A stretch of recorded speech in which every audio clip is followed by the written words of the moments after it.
Hi everybody, welcome back to the channel. Today we are touring the Aston Martin DB12. I'm extremely excited to tour this car, but I have a huge favour to ask you guys before I do. A lot of you guys haven't subscribed to the channel and it would really help this channel a lot. If you guys subscribe, give us your support and your comments. It would really help us do bigger, better homes, better cars for you. I really appreciate it. I cannot wait to hear what you guys think about this. And for now, let's begin.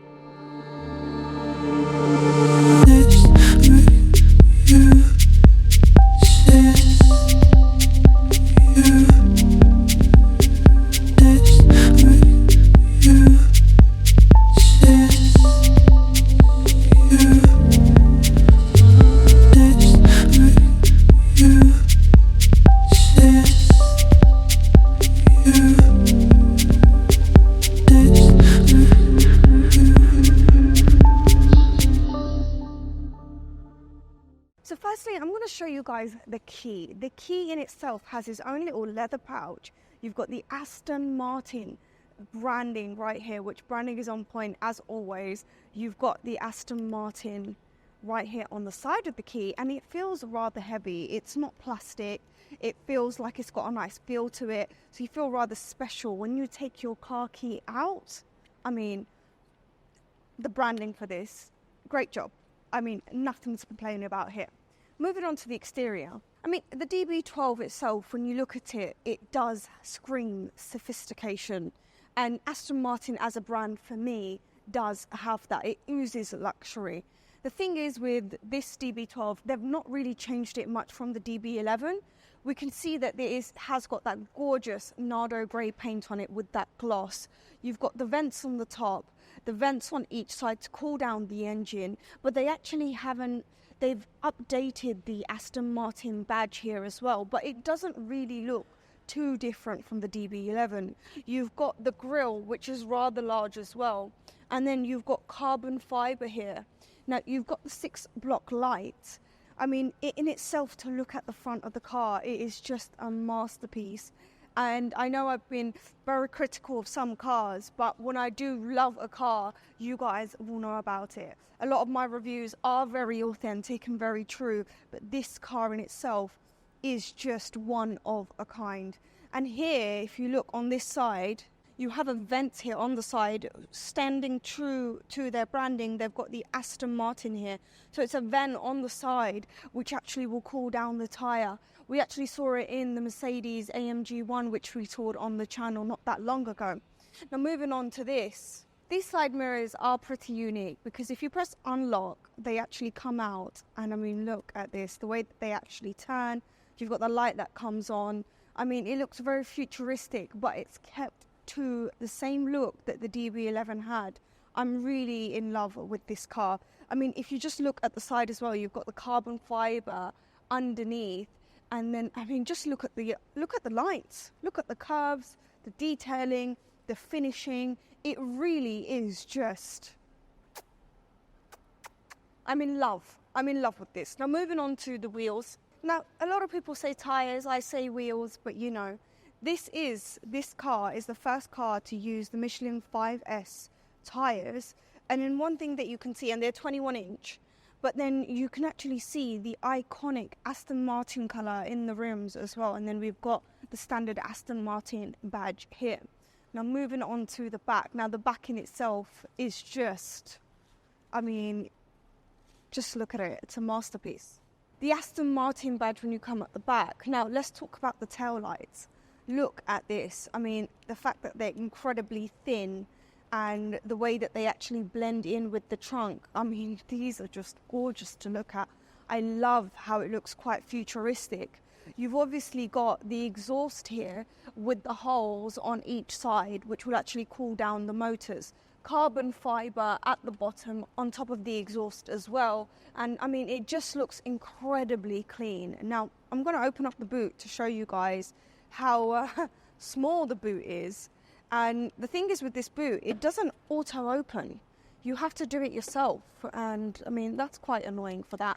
Obviously, you've got standard lights embedded into the boot. You've got the suede finishing in, but you can only, I reckon you can only fit like one luggage in. There's not really much space in the boot at all. And I have to manually shut it. It's not like I can push a button for it to shut. So I'd say there are a few cons about this car, but there's not too many. There's not too many. Now moving on here, let's actually get into the car, push the button, and then you've got the handle that actually comes out. You've got the light there. But the thing is, if it is already open, you do have to push it down and pull it, just like you would with the Tesla handles, which is quite similar. I mean, when you open the door, these doors are actually called swan doors, and they're slightly elevated up to actually avoid the curbs.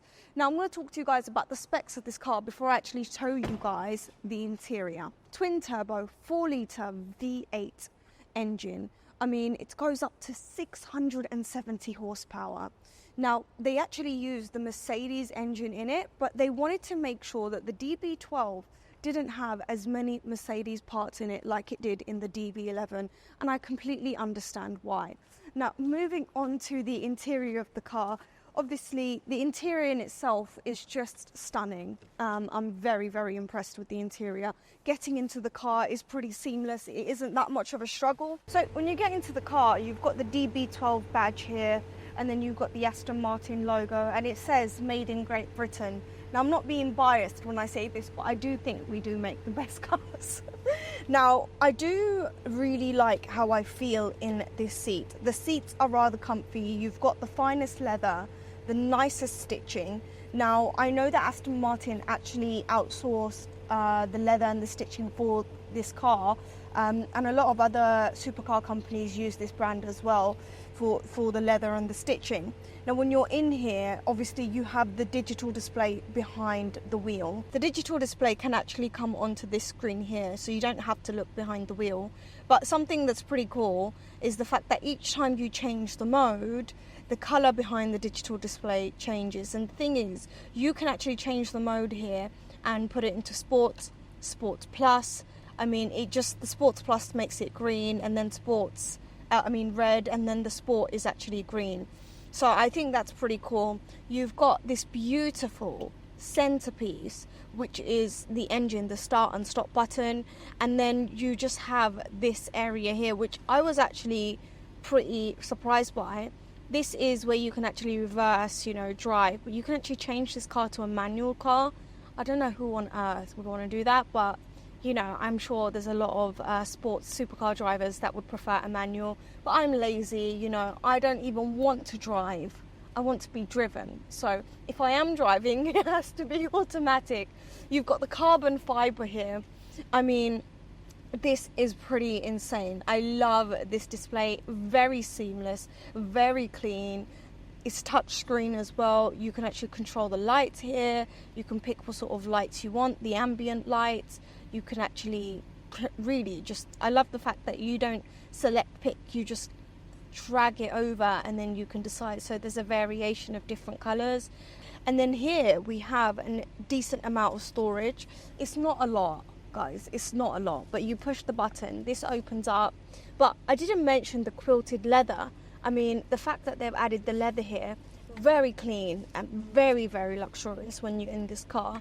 So you can actually pick and decide how you want this car to perform. So if you are in sports mode, everything in this car will stay in sports mode, so there's not much you can configure here. But if you are, say for example, you want to drive in the rain, you can actually change the car and you can make the exhaust sport and drive in the wet. So it's really, I mean, it just is incredibly seamless. They've thought about every single thing, especially if you're living in the UK. There's another thing that I think is pretty cool, is the digital display that we see behind the wheel is right here as well. Now, this is pretty cool. The fact that they wanted to make sure that there was performance and luxury and added so much more tech elements to it. You've even got the blind spot assist. You've got so many different tech points that you can actually come to make sure that your driving in this car is incredibly easy, seamless. This is a car made for a driver, but you've got the mix of both. I mean, I love how they've done that. We've even got the suspension mode here, which is pretty insane, but the wheel in itself just feels luxurious. When you're your hands are around the wheel. You've got the Aston Martin badge. The car in itself does feel like, I don't know, I think this is my dream car, guys. I'm starting to fall in love with this car, and I think I have. You never know. I mean, all these years, I used to live in an area in the UK. There was an Aston Martin, I think the headquarters were there, and you would see all the employees come in with like the nicest cars, the Aston Martin cars, and I would watch them and I would just think like, one day, maybe this is the day, guys. I am absolutely in love. Now, moving on to the seats and moving on to the space, I don't think there's a lot of space here. You've got obviously the standard seats. I do like the shape. They've got the bucket seat shape, but they don't have the seat belts. You've got the quilted leather, the yellow stitching, and then obviously the Aston Martin badge here. Now, this is incredibly small. When I push the button and open this, it's rather small. There's not much that can actually fit in. Now, I want to talk to you guys about the door. Now, the door in itself has a speaker on the side, but the speakers are spread out throughout the car. You've got one here, you've got two here, a huge one at the back. I mean, the back in itself is really, really cramped, but the speaker is right in the middle, and it's Bowers and Wilkins. How can you not love this? Can you just imagine yourself cruising in this car, music blaring, windows down, but you don't have a sunroof. But, you know, they finished it off with a nice leather, suede finishing, good lining. I mean, everything has been done incredibly well. The stitching, the lining, the fabrics. You know, I'm going to stop saying how much I like this car. And we're going to move on to the side. Now, this in itself, normally you would actually see this on the door, but you can actually control the seats on this side, you know, adjust it. I would have to push it all the way to the front because I'm incredibly tiny. You can actually make it comfortable for yourself, lean back, come forward, and then you can control both the windows here as well, so you can put them up and put them down at the same time. I mean, it's pretty standard. There's not really much going on here. So to open the door, I do like this design. You do have a small handle. It's not super big. The handle's not super big. It's quite small. I mean, I would have to just open it with one finger. I don't know if a guy was doing it, he would have to do it with one finger as well. But you can't actually, this is not that big of a handle. So I'm quite impressed by that. I do like it, the fact that it's easy to open this door. It's not that hard. Now, I'm going to take you guys outside. So to actually get into the back, you have to pull this leather strap, push the seat down and get in. Now, I am going to get in just to show you guys how small it is in the back. I mean, I am absolutely like cramped here, and I moved the seat all the way forward. And, you know, for a person that's 5'3", relatively small, this is very, very tight. I don't know if this car is made for 4 people, but if you've got 2 small people at the back, I'm sure it's fine. But this is incredibly cramped and quite claustrophobic, actually. So I don't think this is a car where you're going to be doing long journeys in. Definitely not. But I am going to get out eventually in a very safe manner without hurting myself at some point. So guys, I really do like this car. There are a few cons, which I obviously mentioned, which is the back, the boot. There's certain things about this car that I absolutely don't love, and there's certain things about this car that I do love. And I have to say, this is definitely right up there in my top 5 cars. Not because of the fact that it's a British brand, but because it is a car that I've always looked at since I've been a child. Not this specific model, but Aston Martin as a whole, and I'm incredibly impressed with what they have made. I'd like to thoroughly thank VIP Motors for allowing us to tour this car.